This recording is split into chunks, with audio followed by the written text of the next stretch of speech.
Today's video will be a little different. I'm going to discuss a scenario sent in by a channel subscriber. Here's that scenario. An officer pulls over a car, let's say for a broken taillight. The driver is the sole occupant, and the officer asks for consent to search the vehicle.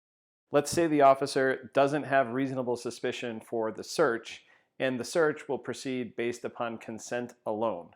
The driver consents to the search, and the officer then places the driver in the back of the officer's patrol car with the windows rolled down, and the officer then searches the car.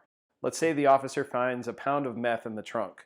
Will this search stand up to scrutiny if the driver challenges it later on? My name is Steve Serbalik, and I'm a panel attorney with AsCops in Arizona.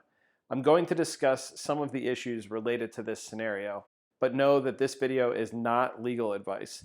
And as you will hear, the legal issues involved in circumstances like this scenario can be fact-specific. So if you find yourself in an uncertain situation at work, follow your department legal advisor's advice.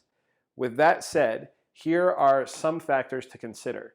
The U.S. Supreme Court in Florida versus Jimeno held that the scope of a suspect's consent to a search under the Fourth Amendment is that of objective reasonableness.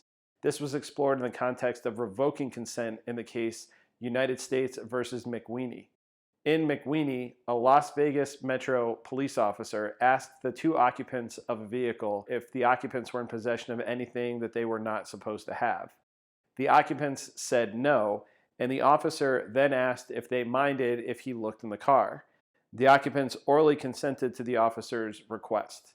After backup arrived, the officer had the occupants exit their vehicle and face the officer's patrol car, which prevented them from observing the search. During the search, at least one of the occupants tried to turn around to watch, but a backup officer prevented them from doing so. During the search, the initial officer found a firearm in the trunk of the car, which resulted in the arrest of McWeeny for being a felon in possession of a firearm. The Ninth Circuit held that the officer's decision to prevent the occupants from watching the search impermissibly limited their ability to revoke consent, and that the officer's decision to restrict their ability to watch could be unconstitutionally coercive. Here's how this applies to the scenario discussed at the beginning of the video. If an officer is conducting a search based upon consent, the consenting person can withdraw that consent at any time. Additionally, the officer trying to operate under the rules of consent can't be unduly coercive. Here in the Ninth Circuit, courts would take a dim view of officers limiting the ability to revoke consent by placing a suspect out of earshot, and could also have a problem if the suspect is placed in a patrol car while the ability to observe the search is necessarily limited. Whether a suspect was coerced into believing that they had no authority or ability to withdraw their consent is a question of fact, and a court would need to determine if the officers created a setting in which a reasonable person would believe that he or she had no authority to limit or withdraw their consent. This includes taking into account all of the circumstances surrounding the encounter, including whether a reasonable person would feel free to decline the officer's requests or otherwise terminate the encounter.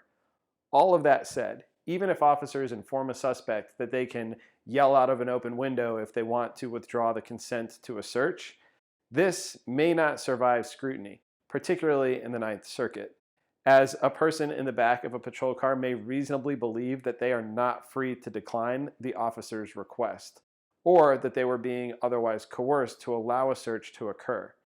I hope you found this video helpful. If you have any questions or comments, feel free to leave them down below.